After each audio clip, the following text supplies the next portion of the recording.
Most people don't know this, but presidential assassinations have shaped U.S. history.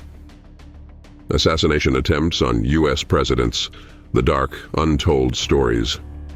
The presidency of the United States, a position of immense power, respect, and influence. Yet, behind the grandeur and the Oval Office's stately walls, lurks a dark history, one filled with danger, conspiracy, and bloodshed. Join us as we unravel the hidden details of U.S. presidential assassination attempts and plots from the early 19th century to the present day. January 30th, 1835. President Andrew Jackson, the 7th President of the United States, walks through the east portico of the Capitol after attending a funeral. As he steps into the cold, an unexpected assailant emerges. Richard Lawrence, an unemployed house painter, steps forward with 2 pistols aimed directly at Jackson. He pulls the triggers out twice. Miraculously, both pistols misfire. Jackson, a war hero with a fierce temper, retaliates immediately, beating Lawrence with his cane.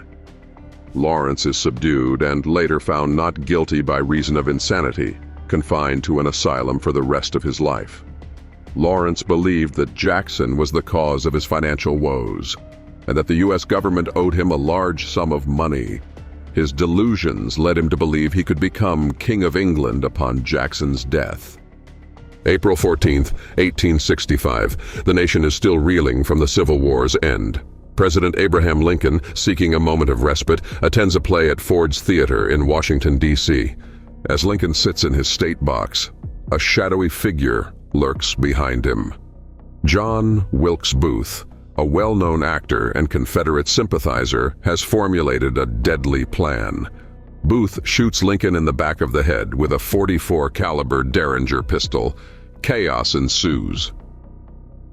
Major Henry Rathbone, a guest in the box, attempts to stop Booth but is stabbed. Booth leaps to the stage and escapes. Lincoln is carried across the street to the Peterson House, where he remains in a coma for 9 hours before succumbing to his injuries. The nation mourns the loss of a president who led them through their darkest hours. Booth, a staunch supporter of the Confederacy, initially planned to kidnap Lincoln to exchange for Confederate prisoners. However, Lincoln's push for black suffrage infuriated Booth, leading him to opt for assassination. Booth's co-conspirators also targeted Vice President Andrew Johnson and Secretary of State William H. Seward, but their attempts failed. July 2nd, 1881. President James A. Garfield is at the Baltimore and Potomac Railroad station. He is excited about his planned vacation, but his day takes a horrifying turn. Charles J. Guiteau, a disgruntled office seeker, approaches Garfield and shoots him twice with a .442 Webley revolver. One bullet grazes Garfield's shoulder, the other lodges in his back. For 11 agonizing weeks, Garfield endures excruciating pain as doctors probe his wounds with unsterilized instruments, introducing deadly infections. On September 19, 1881, Garfield succumbs to these infections, leaving the nation in shock. Guiteau believed he was owed a consulship in Paris for his political support, a delusion exacerbated by his mental instability. The medical treatment Garfield received, involving unsterilized hands and instruments, reflects the lack of understanding of germ theory at the time, which ultimately led to his death. September 6, 1901. President William McKinley attends the Pan American Exposition in Buffalo, New York. The event symbolizes progress and innovation, but darkness looms. Leon Czolgosz, an anarchist with a grudge against the government, hides a .32 caliber revolver under a handkerchief. As McKinley extends his hand to greet well-wishers, Czolgosz fires 2 shots. The first bullet ricochets off a button on McKinley's jacket, but the second strikes true, piercing his stomach. Though McKinley initially appears to recover, gangrene sets in around his wounds. He dies on September 14, 1901. Czolgosz, inspired by anarchist speeches and literature, saw McKinley as a symbol of oppression. His swift execution by electric chair highlighted the era's harsh treatment of political radicals. November 22, 1963. President John F. Kennedy rides in a motorcade through Dealey Plaza, Dallas. The atmosphere is festive, yet an unseen threat lurks above. Lee Harvey Oswald, a former U.S. Marine, waits on the 6th floor of the Texas School Book Depository. As Kennedy's limousine approaches, Oswald takes his shots. Kennedy is struck twice, once in the back and once fatally in the head. The motorcade rushes to Parkland Memorial Hospital, but it's too late. Kennedy is pronounced dead at 1:00 p.m. Oswald is apprehended but is shot dead by nightclub owner Jack Ruby before he can stand trial. The Warren Commission concludes that Oswald acted alone, but conspiracy theories abound to this day. March 30th, 1981. President Ronald Reagan exits the Washington Hilton Hotel waving to the crowd. Suddenly, shots ring out. John Hinckley Jr., obsessed with actress Jodie Foster, fires 6 shots with a .22 caliber revolver. Reagan is hit by a ricocheted bullet, breaking a rib and puncturing his lung. Despite severe internal bleeding, Reagan is rushed to George Washington University Hospital, where he undergoes emergency surgery. Against the odds, Reagan survives and returns to his duties. Hinckley is found not guilty by reason of insanity and confined to a mental institution. He is released in 2016, 35 years after the attempt. October 14, 1912. Theodore Roosevelt, no longer president but running again under the Progressive Party, addresses a crowd in Milwaukee, Wisconsin. Little does he know, an assailant waits in the shadows.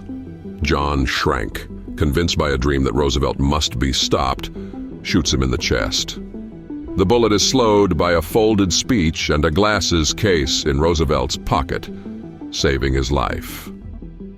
Roosevelt, a seasoned hunter and anatomist, realizes the bullet hasn't pierced his lung. Despite bleeding, he delivers his 84-minute speech, beginning with, "Ladies and gentlemen, I don't know whether you fully understand that I have just been shot, but it takes more than that to kill a bull moose." Roosevelt recovers and continues his campaign, though he ultimately loses the election to Woodrow Wilson. Schrank is found legally insane and spends the rest of his life in an asylum. July 13, 2024. Former President Donald Trump addresses a campaign rally in Butler, Pennsylvania. The atmosphere is electric, but danger is lurking nearby. Thomas Matthew Crooks, armed with an AR-15 style rifle, takes aim from a rooftop 400 feet away. He fires 8 rounds, hitting Trump in the right ear and injuring 3 audience members. Despite the chaos and his injury, Trump remains defiant, shouting, "Fight! Fight! Fight!" As he is escorted off stage.